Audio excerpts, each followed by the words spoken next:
국민의힘 당권 레이스가 이제 막 시작된 가운데 배신의 정치를 놓고 후보자 간 공방이 치열해지고 있습니다. 민주당은 이재명 전 대표 외에 출마할 사람이 보이지 않아 고심하는 모습인데요.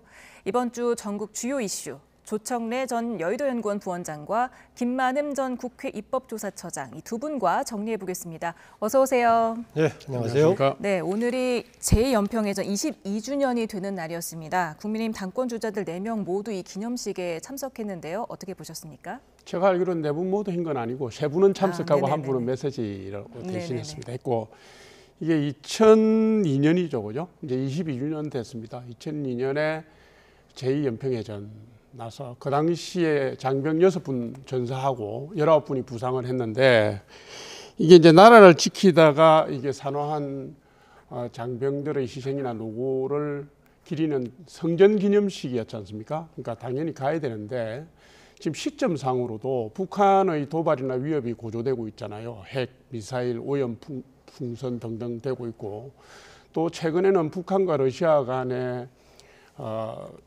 관계가 복원되면서 동북아의 질서도 재편되고 있는 이런 엄중한 시기이기도 하고 지금 총선 이후에 국민의힘이 전당대회를 여니까요. 이게 이제 보수 가치를 재건하는 문제, 당 혁신, 민생 이런 과제들이 있지 않습니까? 그러니까 이게 전당대회가 아니더라도 사실은 이분들이 다 참석하는 게 맞고요. 국민들에게도 그런 시그널을 드리는 게 의미를 드리는 게 좋겠다 이런 뜻입니다. 네, 아무래도 보수 표심을 고려한 행보다 이렇게 볼 수도 있겠죠. 네, 한동훈 후보는 또 후원 회장을 맡은 고 한상국 상사의 배우자 김한나 씨에게 지금 우리나라에서 자신의 편을 들기가 참 어려운데 고맙다 이런 얘기를 했습니다. 자신에 대한 견제가 좀 쏟아지니까 아무래도 좀 위축된 걸까요? 예, 덧붙이는 말에서 그런 얘기를 했습니다. 오늘 여기저기서 지금 우선 일단 당 대표로 나선 4후보 중에서 3후보가 모두 한동훈 후보를 상당히 공격하고 있죠. 그리고 홍준표 대구시장은 물론 여러 지금 지방자치단체장들이 한동훈 후보가 방문하는 것을 꺼려하고 있는 상황이니까요. 보는 코너에 몰려 있습니다. 그런데 화두가 하나로 쏠리고 있어서 그런 건데요. 그만큼 그런데 두 가지 점에서 그렇습니다. 하나는 본인이 원래 약속했던 지난번에 비대위원장 맡아가지고 총선 치른 이후에 그만둔 다음에 바로 다시 복귀해서 당 대표 도전하는 것에 대한 문제 제기가 있고 또 가장 큰 쟁점이 되고 있는 현재의 윤석열 대통령과의 관계를 상당히 공세적으로 이야기를 하고 있습니다. 지금 오히려 대통령과의 관계보다는 국민과의 관계, 대한민국 국가를 위한 강조를 하면서 하고 있기 때문에 본인을 지지하는 것은 상당히 쉽지가 않다. 다만 본인이 가지고 있었던 개인적인 지지도 이것에 지금 힘을 받고 있는 것 같습니다. 네, 나경원 후보는 이명박 전 대통령을 이 기념식에 참석하기 전에 찾았습니다. 네. 배신, 사익을 위한 배신은 이해가 안 된다 이렇게 말을 했는데 어떻게 보셨습니까? 이게 지금 이제 2023년 전당대회로 보면은 선거인단이 80만 명이 넘어요. 그러니까 이게 조직적으로 접근할 방법이 사실 없기 때문에 내분의 후보들이 다 일정을 통해서 언론에게 의미 있는 일정을 보여주고 그걸 메시지화해서 이제 선거운동을 하고 계신데 특히 나경원 지금 후보 같은 경우에는 홍준표 시장도 찾아뵙고 이번에 이명박 대통령도 찾아뵙고 그런 일정을 선도적으로 잘 하고 있는 것 같아요. 그런데 지금 당원들이나 일반 국민들이 바라는 것은 사실은 후보들 간에 포지티브한 경쟁을 통해서 민생을 챙기고 당을 추슬러가는 그런 모습을 보여주기를 바라거든요. 그게 무슨 개인 사익에 의한 배신이니 무슨 국민을 위한 거는 괜찮은데 사익은 안 된다 이런 표현보다는 각자의 장점들이 모여서 시너지를 낼 수 있는 전당대회가 될 수 있도록 조금 지혜를 좀 모아줬으면 하는 아쉬움이 사실은 있습니다. 네, 예. 지금 나경원 후보뿐만이 아니라 윤상현, 원희룡 후보까지 다 배신을 강조를 하고 있는데 어떻게 보셨어요? 배신의 초점은 아무래도 윤석열 대통령에 대한 배신을 얘기하는 것 같은데요. 원희룡 후보가 20년 관계를 그렇게 할 수 있느냐라는 얘기입니다. 그런데요, 지금 그 한동훈 후보가 대한민국과 국민을 기준으로 배신의 기준을 판단한다 이런 얘기를 했었는데 그 얘기를 들으면서 예전에 윤석열 대통령이 검찰총장 관련 청문회를 할 때 본인은 조직에 충성하는 것이지 사람에 충성하지 않는다 그런 얘기 했었는데요. 그걸로 비춰본다면 여기서 개인적인 인연은 대통령을 얘기하는 것일 겁니다. 문제는 이후에 과연 한동훈 후보가 대표가 됐을 때 어떤 방향으로 가야 할지. 예컨대 총선을 앞두고 있다면 대표가 돼가지고 이런저런 사람들을 공천해서 당을 바꾸겠다라고 하는 건데요. 현재 108명이 돼 있는 원내로 진입한 지금 국민의힘 상황은 앞으로 4년간 계속한단 말이죠. 그러면 이런 상황에서 국민의힘을 과연 본인 주도에서 어떻게 바꿀 수 있을지, 무엇을 바꿀 수 있을지 하다 보니까 이제 윤석열 대통령의 국정 운영 방식인데, 윤석열 대통령 스스로가 바꾸지 않는 한 한동훈 후보가 대표가 돼가지고 바꿀 수 있는 방법은 없습니다. 그런 점에서는 한동훈 후보가 조금 더 본인이 설득력을 얻으려면은 이후에 당이 가야 할 길, 또 윤석열 정부가 가야 할 길을 가는데 본인이 어떤 역할, 어떤 방향으로 갔으면 좋겠다라는 것을 뒷받침했을 때 배신론에 대한 쌍방의 공격으로부터 조금 더 본인이 방어할 수 있는 힘이 생기지 않을까 그렇습니다. 네, 지금 오늘 원희룡 후보가 제3자 추천 최상병 특검법과 관련해서 미끼를 덥석덥석 무는 미숙함이라고 표현을 했고, 또 윤석열 후보도 어제 민주당의 의도에 휘말려서는 안 된다 이런 우려를 표하기도 했습니다. 이건 또 어떻게 보셨습니까? 이제 이게 구도와 프레임이 선거에서는 중요하잖아요. 지금 구도가 사실은 뭐 언론에 다 나오고 있습니다만 한동훈 대 비한동훈으로 가고 있고, 그러다 보니까 나머지 세 분이 한동훈 그 후보의 정치적 경험 문제라든가 뭐 리더십의 문제, 이거를 집중적으로 문제 삼고 있다 보니까 그런 지적들이 나오는 것 같아요. 근데 이거는 사실은 선거공학적으로 보면 세 분이 한 분을 공격하는 게 꼭 그렇게 긍정적인 효과를 보이지는 않습니다. 대개의 경우에는 그걸 지켜보는 국민들이 볼 때는 아, 이게 누군가가 앞서 나가고 있구나라는 시그널을 줄 수 있고요. 또 프레임의 문제를 말씀드리면 뭐 최상병 특검이라든가 이런 걸 들어서 지금 배신 프레임을 계속 끌고 가고 있잖아요. 근데 프레임 이론에서 사실은 부정적인 내용은 거론을 안 하는 게 좋습니다. 그게 누구든지 간에. 지금 네 분의 후보 중에서 세 분이 배신 프레임을 걸고 나오니까, 이게 제가 걱정하는 것은 장기적으로 볼 때 전당대회를 거치면서 국민의힘의 당의 이미지에 누적적으로 부정적인 영향을 미칠까, 이게 걱정이거든요. 그래서 이게 아직은 현실화되지 않은, 국민들에게 딱 감정적으로 소구력을 가지지 않는 배신 프레임이라는 거는 대통령과의 불화를 전제로 한 거잖아요. 지금 누군가가 당대표가 되어서 향후 대통령과 불화할 것이다, 그분이 되면, 이런 미래 가능성을 전제에다 두고서 프레임을 짜서 가는 거는 이게 바람직하지는 않습니다. 그래서 제가 볼 때는 기도하는 것만큼의 효과는 없을 수가 있다. 대신에 그 피해는 당이 고스란히 받을 수도 있다, 이 말씀 지적드립니다. 네, 그렇다면 한동훈 후보의 전략은 어떻게 보고 계십니까? 한동훈 후보도 똑같은 잘못을 저는 저지르고 있는데요. 이게 이제 프레임에 대응할 때는요, 논리적으로 대응하는 게 중요한 게 아닙니다. 사실은 그 프레임이 의도하는 감성적인 부분을 고려해서 딱 대응을 해야 되는데, 그 대응을 할 때 자기를 공격하는 프레임의 주요 핵심 컨셉 개념을 쓰면 안 됩니다.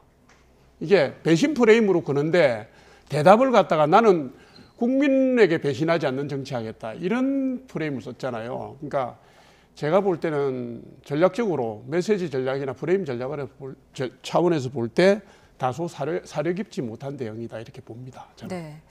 이번에 뽑히는 국민의힘 당대표는 총선 패배를 수습을 해야 되고, 또 임기가 3년이 남은 대통령과 국정보조를 맞춰야 하는, 어떻게 보면 굉장히 까다로운 임무를 수행을 해야 하는데요.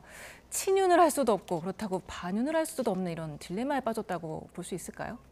제가 앞서 이제 보통 당 대표가 된다면 여러 가지 지금 상황이 살 수 있는 게 있는데, 이번은 그렇게 쉽지가 않다. 총선을 앞두고 있다면은 총선 공천을 가지고 전략을 짤 수 있을 거고요. 지금 이제 총선이 끝난 상황인데 무엇을 가지고 과연 힘을 발휘할 수 있을 것인가라는 겁니다. 지금 배신론 논란을 불러일으킨 게 아무래도 지난 총선에서 국민의힘에 패배하는 가장 결정적인 요인이 윤석열 대통령의 국정 운영 방식에 대한, 국정 운영에 대한 비판적인 여론이 많이 반영됐다라는 것을 원희룡 후보도 받아들이고 있는 것 같습니다. 그런 관점에서 이후에 과연 윤석열 대통령을 어떻게 변화시킬 것인가, 여기에 초점을 둬야 됩니다. 그런데 만약에 집권 말기라면은 변화가 아니라 그냥 차별성만 강조해도 되는데, 현재 이제 2년 막 지나 3년이 시작하고 있는 시점인데 차별성 갖고만 뭔가 해결할 수가 없는 이런 점이 있어서, 그 점은 조금 더 다시 한번 한동훈 후보가 좀 생각해 볼 부분이고요. 또 하나는 지금 현재는 압도적으로 108석으로 밀려 있는 상황인데요. 2004년에 열린우리당이 17대 때 152석을 차지했는데 그 다음에 4월 달에 재보궐선거가 있을 때 4석을 잃었습니다. 그러면 당장은 다가오는 내년에 재보궐선거에서 조금이라도 어떻게 만회할 수 있도록 국민의힘을 국민들에게 새로 뭘 줄 수 있을까? 이게 두 번째 변수가 되겠고요. 세 번째는 아무래도 지금 홍준표 대구시장 등이 견제구를 날리고 있다시피 차기 대권 구도하고 관련된 행보의 시작 아니냐 이런 관점이 있을 겁니다. 그래서 그렇다 보니까 현재 뭔가 국민들에게 인기가 없는 대통령실과의 갈등 또는 차별성 얘기하고 있는데 너무나 시간이 길기 때문에 차별성만 가지고 해결하기는 어렵다. 어떻게 동반해서 같이 새롭게 변화할 수 있을 것인가 이 부분에 주목할 필요가 있다는 생각입니다.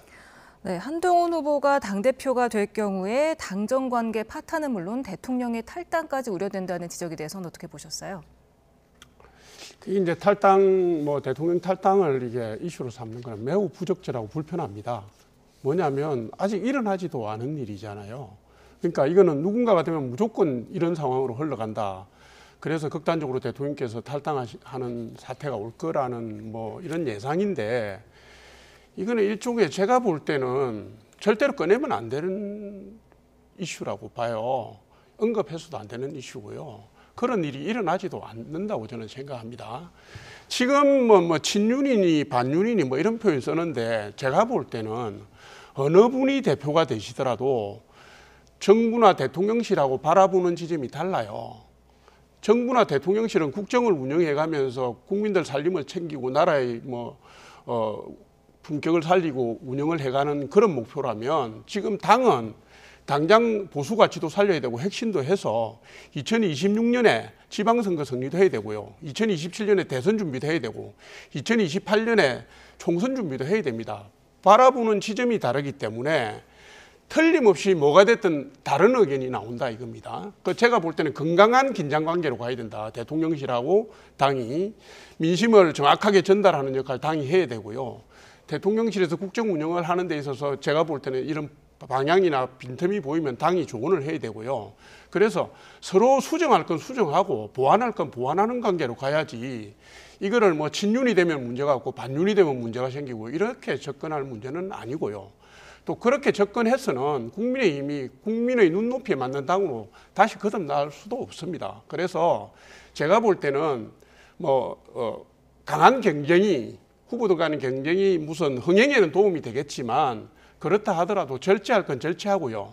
지켜야 될 가치는 존중해 가면서 가면 어떨까 하는 바람을 갖고 있습니다. 네, 알겠습니다. 지금 총선이 끝나서 새로 바로 시작하는 시점에다가 여당이기 때문에 당이 변화할 여지가 별로 없는 상황입니다.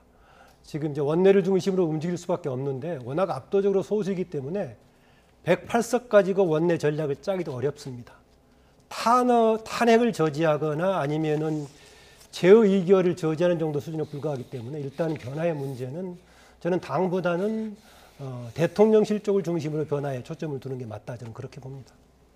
네, 여당의 당권 주자들이 연일 영남권에 공을 들이고 있는데 그럴 만한 이유가 좀 있죠? 예, 그거는 선거 전략상 내분이 다 비슷할 거예요. 이게 이제 2023년 3월 전당대회 때 선거인단이 84만쯤 됐어요. 그중에 40%가 영남이고요. 지금 당에서 선거를 할 때 제일 중요한 순위를 매기기는 힘들지만 대상이 누구냐면 첫 번째로 현역 의원입니다. 두 번째가 당협위원장이고요. 세 번째가 대의원으로 분류되는 분들이고 네 번째가 책임당원입니다. 근데 지금 지역구 현역 의원 90분 중에서 59명이 영남권 의원입니다. 그러니까 네 분 다 어디로 하든지 간에 영남을 거점으로 두고 그 다음에 다른 지역을 갔다가 다시 영남으로 돌아오고 다른 지역을 갔다가 다시 영남으로 돌아올 거고요. 시계열상으로 볼 때는 시간이 갈수록 영남 기반에서 충청권, 수도권 역보위하는 전략으로 올라올 겁니다. 그러니까 이게 딱 시작하자마자 네 분 다 영남으로 내려가는 것은 당연한 거고요. 중간중간 내려가시겠죠. 그러나 다시 본인들의 캐치프레이즈나 메시지에 따라서 수도권 중시 전략, 중부권 중시 전략에 따라서 반복적으로 왔다 갔다 하는 모습을 보이게 될 겁니다. 네, 그런데 한동훈 후보가 홍준표 시장과 이철우 경북도지사 면담 불발에 이어서 장지원 지역구 방문도 무산된 것으로 전해지면서 친윤계의 고립작전이 아니냐 이런 분석도 있더라고요. 대개 지금 반응이 그렇게 나오고 있죠. 장제원 전 의원의 경우에는 뭐 아주 윤석열 대통령과 가까운 걸로 알려져 있기 때문에 그런 반응을 보일만 합니다. 아다시피 박형준 부산시장 정도만 좀 호응해주고 있는 상황이니까 좀 그렇긴 합니다. 그런데 아까 조 부원장이 얘기했다시피 한편으로는 지금 힘들긴 하겠지만은 세 사람이 본인을 향해서 공세하고 있다는 것은 그만큼 본인의 또 몸값이 더 올라가는 그런 측면도 있어가지고 다만 현재 단순하게 대통령실과의 차별성만 가지고 있는 전략을 보여주고 있는데 이것을 떠나서 과연 구체적으로 뭘 할 수 있는 게 있을 것인가. 예컨대 나경원 의원의 경우는 이후의 정치 전략은 국회를 중심으로 움직일 수밖에 없는데 원외인 한동훈 후보가 과연 당대표가 돼서 무엇을 할 수 있을 것인가 이런 얘기하고 있단 말이죠. 심지어는 원내로 간다고 하더라도 108석 가지고 과연 무엇을 할 수 있을 것인가. 요즘 전국 들어가는 상황을 본다면요. 그런 점에서는 뭔가 본인이 지금 인기만큼 좀 더 구체적인 뭔가 이후에 본인이 당대표에서 꾸려갈 전략도 좀 내보여야 할 겁니다.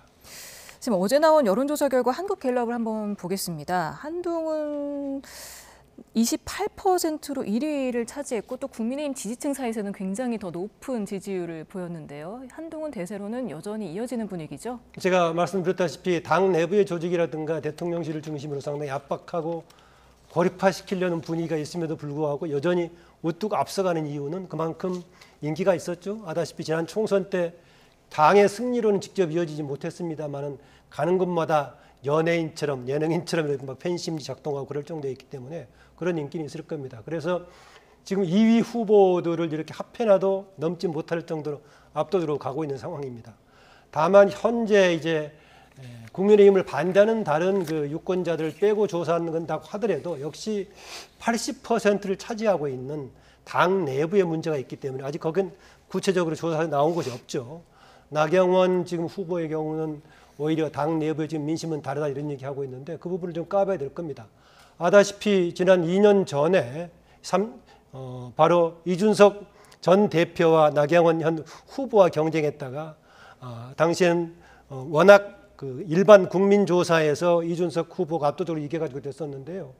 이번에는 지금 밖에 일반 지금 여론조사가 20%고 당내가 80% 맞죠? 그러다 보니까 만약에 압도적인 차이가 난다면 새롭게 현재 여론조사하고는 조금 다른 분위기가 나올 수 있다 해서 좀 궁금해지기는 분위기합니다. 여기에다가 결선 투표까지 좀 가게 된다면은 2, 3위 이하 후보들이 확실히 동맹을 갖게 되고 한다면은 당 내부의 분위기는 아직 반영이 안 돼서 역시 그냥 현재로서는 그냥 한동훈 후보가 일반 여론조사에 나오는 것처럼 자신만은 할 수 없는 상황 아닌가 그렇게 봅니다.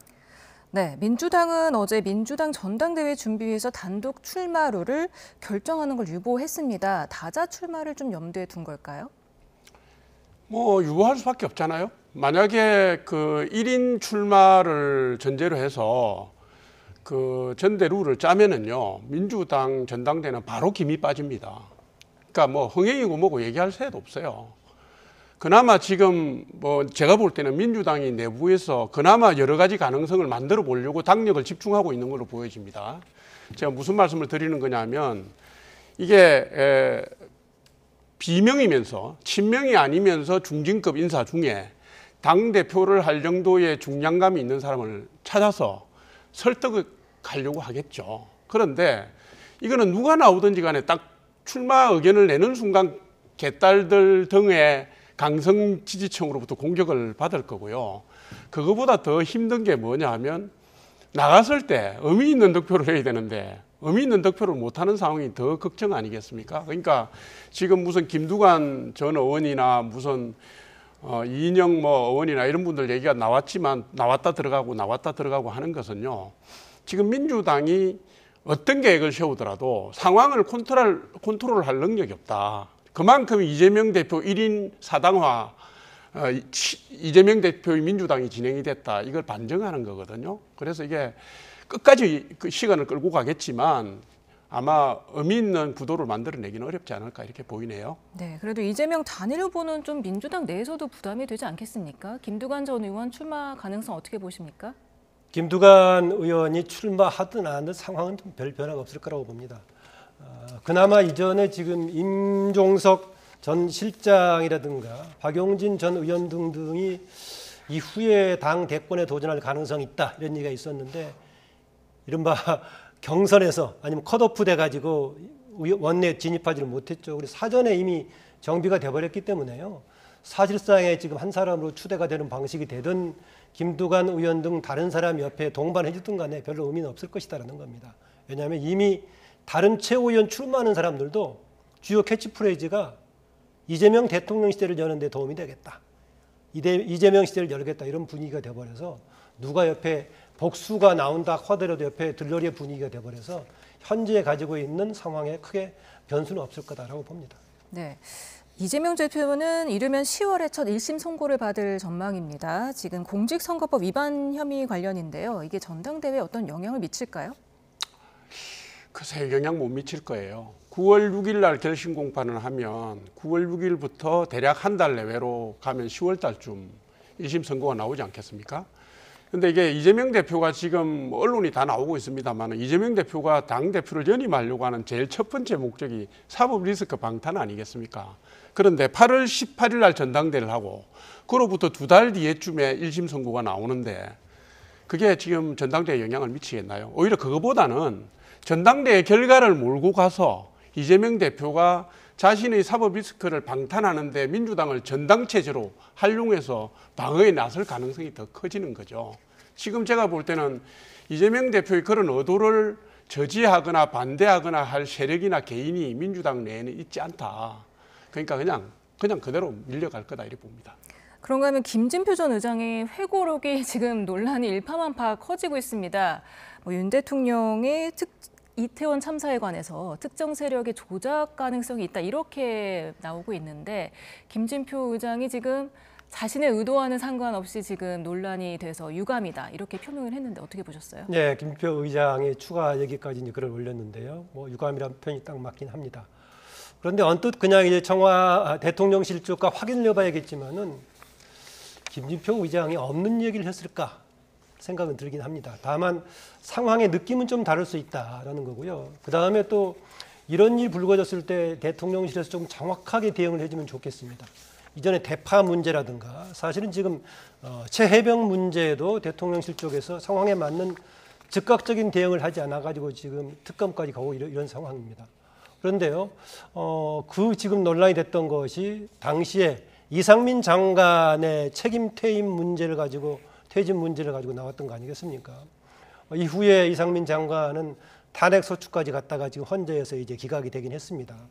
그런데 과거의 세월호 문제 때도 이것이 전 국민의 과제고 전 국민의 슬픔이었다가 정쟁으로 바뀌게 되는 계기가 대통령실 쪽의 잘못 대응하면서 그랬습니다.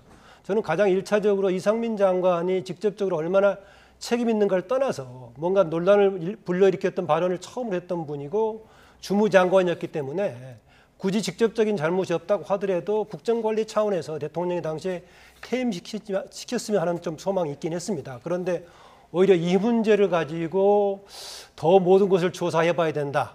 또 혹시 이 과정에서 심지어는 음모론까지 나오고 있다. 이런 얘기를 혹시 하면서 했다면 좀 문제가 될 것인데 그럴 법도 합니다만은 일단 대통령실 쪽에 정확하게 지금 해주고 있지는 않습니다. 왜곡시키고 있다 이런 정도인데 한두 번 정도는 좀 명확하게 대통령실 쪽에서 이 부분을 해명하든가 꼭 필요하면은 사과할 부분 있으면 사과를 하든가 해야 할 것 같습니다. 김진표 전 의장이 유감 표명을 했습니다만 또 극단적인 소수 의견이 보고되고 있는 상황에 대한 우려였다 이렇게 말을 했는데 이건 또 어떤 의미가 있을까요? 내용이 뭐든지 간에 매우 부적절하죠. 두 분이서 독대를 한 내용은 두 분밖에 모르는데 무슨 결정적인 증거가 있는 것도 아니고 국민들한테 뒤집어서 보여드릴 수 있는 것도 아닌데 왜 이렇게 의혹을 만드는지 잘 모르겠습니다. 이게 지금 잘 아시는 것처럼 이태원 특별법이 작년에 여야 영수회담, 대통령하고 이재명 대표 영수회담 이후에 독소조항을 제거하고 어렵게 여야가 합의해서 본회의 통과를 시켜서 상황 정리를 했잖아요. 그리고 그동안에 정부는 정부대로 진상 파악도 하고 유가족 위로도 하고 재발 방지 대책을 하느라고 쭉 애써왔고 이 문제 때문에 사실 우리 사회가 홍역을 치렀어요. 근데 이거를 갖다가 갑자기 국회의장을 하신 분이 들고 나온 저희가 1년 6개월 뒤에 들고 나온 저희가 뭔지도 모르겠고요. 이거는 제가 볼 때는 당시에 잘 아시는 것처럼 당시에 극우 유튜브들 사이에서 5만 가지 주장이 다 나왔던 거는 사실입니다. 그죠? 그거를 대통령께서 실제로 언급하셨는지 안 하셨는지는 확인할 방법이 없는 거 아닙니까? 제가 볼 때 이 문제를 제기한 김진표 의장께서 원로답게 제가 볼 때 사과하시고 이 문제 매듭을 풀어서 더 이상 소모적인 정쟁으로 부담이 안 되게 만들어 주는 게 좋겠다, 이 말씀 드리겠습니다. 네, 이미 야권 인사들은 물론이고 지금 여권 내부에서도 비판의 목소리가 나오고 있는 상황입니다. 어떻게 봐야 될까요? 그렇잖아도 뭐 국회를 무대로 해가지고 야권의 공세가 심한 상황인데요. 대통령실 쪽에서 적절한 대응을 하지 않는다면은 야권 쪽에서는 계속 문제를 좀 키우려고 할 겁니다. 키우려고 하는데요.